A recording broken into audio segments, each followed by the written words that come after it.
People have ridiculed what is the worst thing a therapist, psychiatrist or mental health professional has ever said to you. I had a psychiatrist who was convinced I was anorexic even though I was not.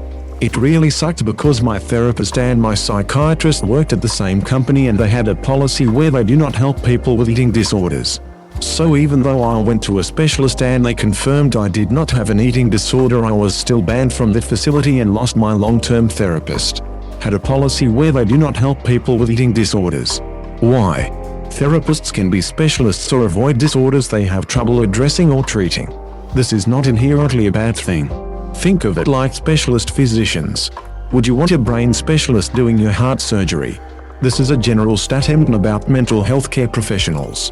In this person's case, they dealt with a shitty business with shitty communication practices. Nothing. She fell asleep in her chair while writing notes. I was talking about the death of my parents. I was 16. Never went to another therapist. My therapist, which I just discontinued, would literally order a meal and eat it right in front of me while literally saying nothing. She did it for the entire year I wasted with her. Just watching this lady eat her food while saying nothing. Only to then give me snarky and two-word replies. I want my year back, LOL. My condolences on your parents. I truly hope you're doing better after that shitty experience. If she was that tired, she should have taken the day off. 14. Telling my shrink about how I was bullied in school. Do they make fun of your nose? No. And that's how I found out I have a big nose. When I was about 8 or 9 years old, I went to see a counselor who was supposed to help me deal with being repeatedly molested when I was younger. The bitch kept asking me, but did not it feel good? It felt good, right? Just admit it felt good. Etc.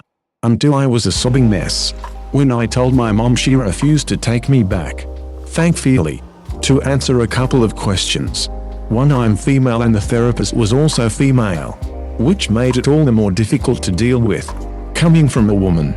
2. It was over 30 years ago and yes, I did eventually find a great therapist who helped me deal with things. 3. I am in a wonderful place in my life now with an amazing husband who is always there for me.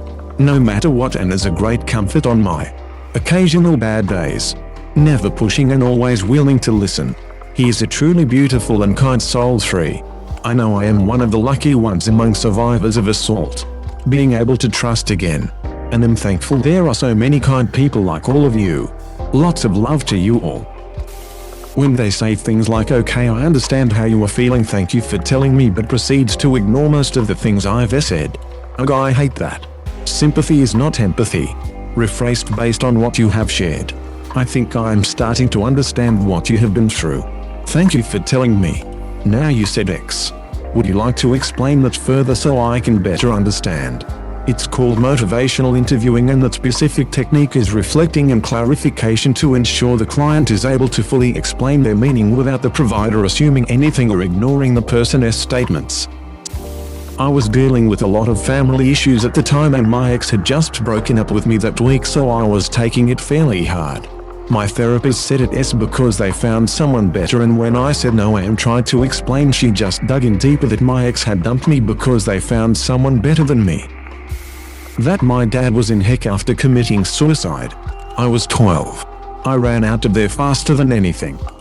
My uncle is a minister. He announced at an 18-year-old kid's funeral he committed suicide after struggling for years with profound depression, but was dissuaded from seeing a psych or taking meds because they were from the devil, and only given prayer counseling, and announced what a shame it was that the kid was burning in heck in front of the whole damn family.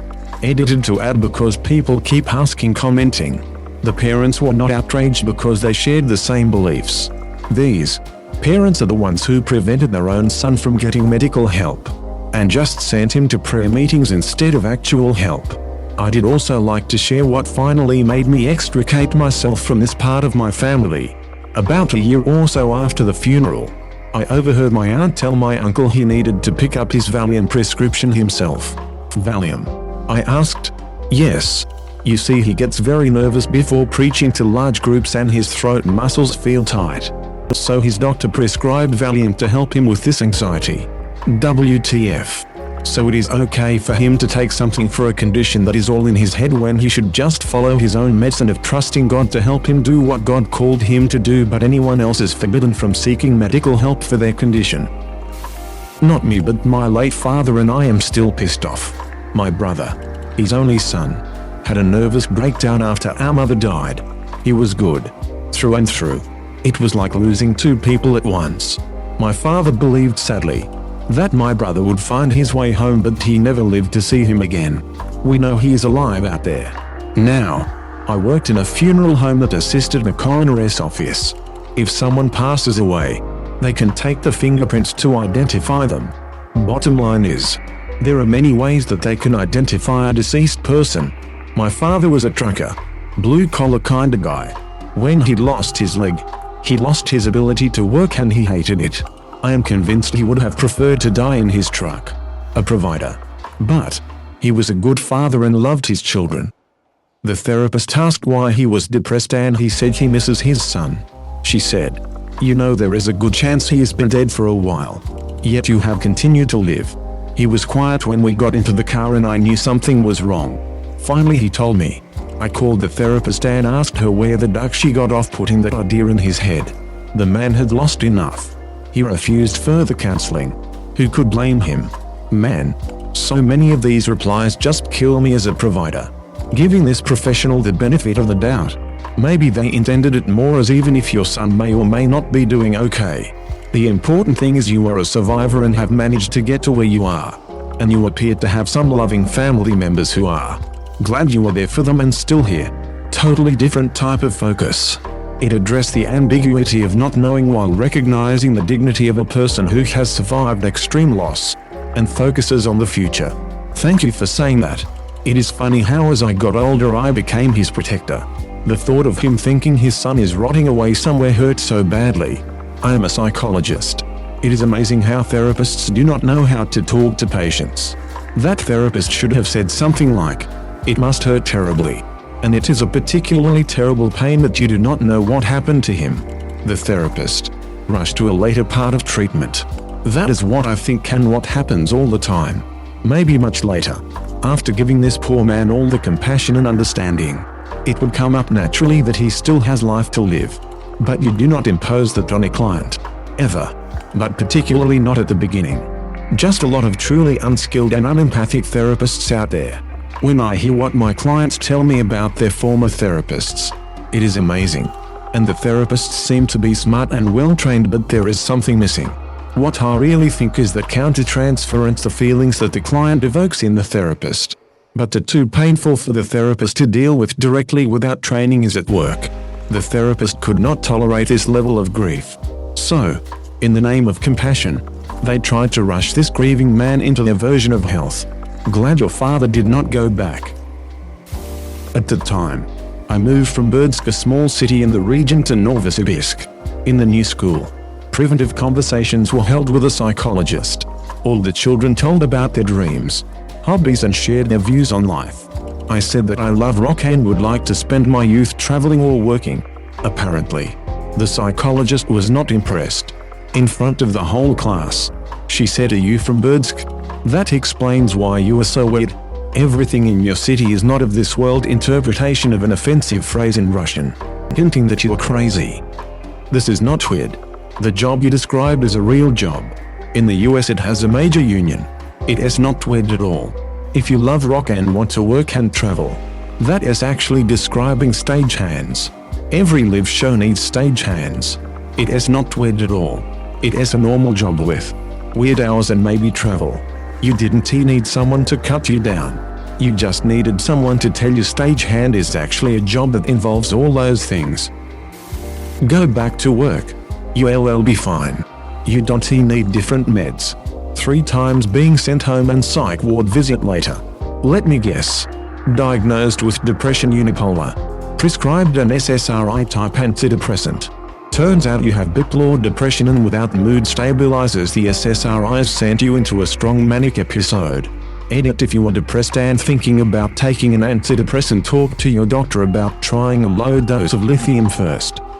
Using 150 mg day lithium for a month or 2. It works for a lot of people, a very low risk of any side effects. I would not recommend taking more than that unless you are really struggling with mania though. It might take some effort to convince your doctor because it's a little unorthodox, but it really is worth trying. Low-dose lithium has a mild antidepressant effect and an effective anti-suicidal effect. At doses below 300 mg it also has fewer risks than SSRIs. Also, we are starting to find that what seems to be unipolar depression is actually bipolar depression with a very mild hypomania component, so bipolar treatments work on more people than would be expected. Again, talk to a psychiatrist about this stuff and do lots of reading for yourself. I am just some psycho from the internet. This happened to me because my psychiatrist flat out denied my diagnosis of schizoaffective disorder bipolar type, and tried to blame my delusions and hallucinations on marijuana use. At my next therapy session, while at the height of my manic episode I'm running off excessive amounts of stimulants and 6 hours of sleep over 3 days, I went off about how invalidating and unprofessional the psychiatrist was. My therapist set me up with a different psychiatrist and I haven't seen the first one at that office since. So my advice is to trust yourself if you feel you're not receiving adequate care and get another professional's opinion. Edit: I had just done extensive psych evals at that practice and multiple other physicians at the same practice agreed on my diagnoses. The other physicians were also aware of my marijuana use and, because my symptoms were present long before I started to use marijuana and persisted even when I stopped using marijuana for an extended period, they concluded that it was unlikely to be exacerbating my schizoaffective symptoms. Also, marijuana is helpful in treating my depression, anxiety, and eating disorder. However, I've still reduced my usage. The first psychiatrist was aware of my symptoms, marijuana use, and diagnosis and said you don't have schizoaffective disorder. I don't care what the evaluations say, and then he said I am not trying enough when I said the SSRI I had been taking for several months was having little effect. He explained that I can't just expect a pill to fix everything.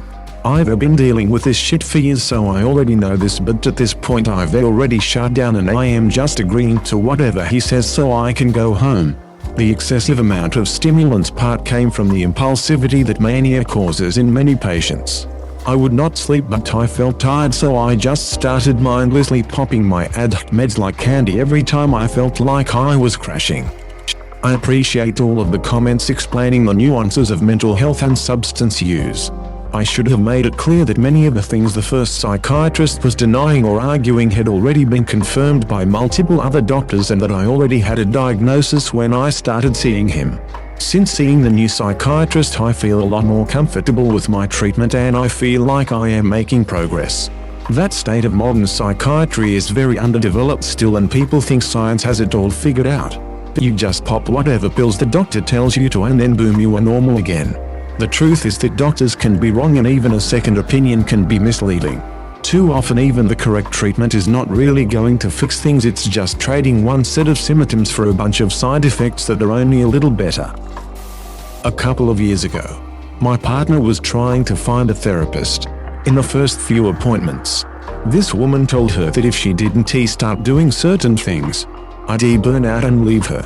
I'd never spoken to this woman in my life and she knew nothing about me. My girlfriend never went back after she struggled for a few weeks thinking it might be true before telling me what she said. Cheap parents hired a therapist they knew would give them info. I got suspicious and confirmation after I told a ridiculous lie, and my parents sat me down to talk about it when I had never told them anything. Since it was a lie, it took years to trust any adult after that, of which I still struggle with as a 34-year-old. In high school I was pretty difficult because of some real intense shit happening in my life. I wasn't on drugs or violent or flunking out. However, I had a super rough family home life as well as some sexual assault stuff, and I withdrew because of it. My parents were very Sunday Christian, meaning while at church they're the best Christians, but the teachings did not make it home. They still don't understand why only one of their 6 kids talk to them, etc. kind of thing. Anyway, they gave us no privacy ever. Always in our phones, our bags, our rooms, just in every aspect of our life. If it offered them control, and I knew it would be no different when they found me a counselor, and you know her. Guys, they sent me to therapy with the pastor's wife. It became super clear she was telling them things immediately, but I held out hope until I could not anymore. Because I didn't have proof really. I ended up telling her I got an offender bender but there was no damage, so it was all good. Well, she told my parents right when I left, I guess because when I showed up home my dad demanded to see my bumpers.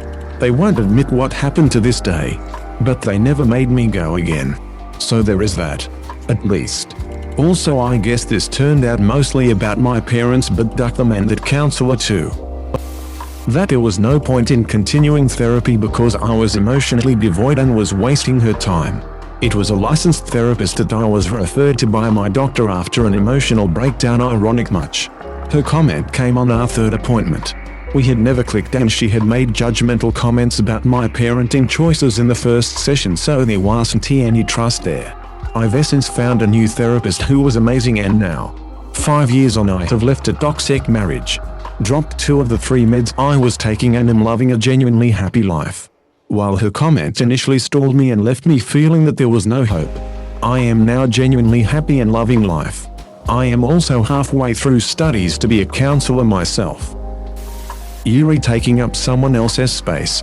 And they're probably dealing with worse veterans mental health recovery program when I was suicidal and reaching out. I am a ref vet in Australia. So negative to those asking if this was through the American VA system. Though, I am sorry to hear that the resources are just as turbulent overseas. Veteran mental health is a complicated area. And not every vet went to war or served overseas. It creates an internal hierarchy in the way we think about who has it worse and how we view the way we fit into the structure of defense. I hope those of you who had similar experiences were able to find the support that you needed. And if you haven't yet, please DM me though. May take me a while to respond. And for the friends and family of vets who have been supporting and suffering with them, what you go through is also valid. You signed up with them and it's a pain that can be hard for others to understand. That doesn't mean it matters any more or less. Cheers fam. Big love. In some situations you may think this as a provider for basic community services. Especially for non-compliant clients who just appeared to be there for a check or because their parole officer said they had to go. Or court ordered, etc. Which there is some semblance of truth. But dear God, you never say it. And you may not have the rapport with the client to even know for sure in many cases. That is so unethical and extremely harmful. And just a dick move as a human being. I was having panic attacks daily and the med he gave me made my anxiety worse. Turned out I just have bad reactions to SSRIs and that was all. He kept trying like a moron.